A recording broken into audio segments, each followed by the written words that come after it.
Hello, guys! Se assim como eu, vocês também gostam e estão por dentro de todos os filmes que estão em cartaz hoje nos cinemas, já devem ter visto esse filme aqui.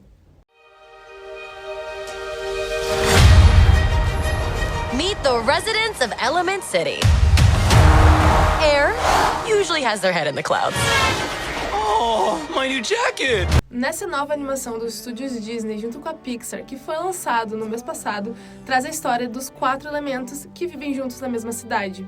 Mas e aí, você sabe falar todos os elementos in English? Let's go! This is Wade. He is water. She is amber. And she is fire. This is Claude. E o seu elemento é earth.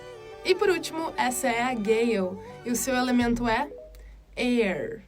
E aí, qual elemento é o seu preferido? E você já assistiu o filme? Me conta aí. Bye, bye!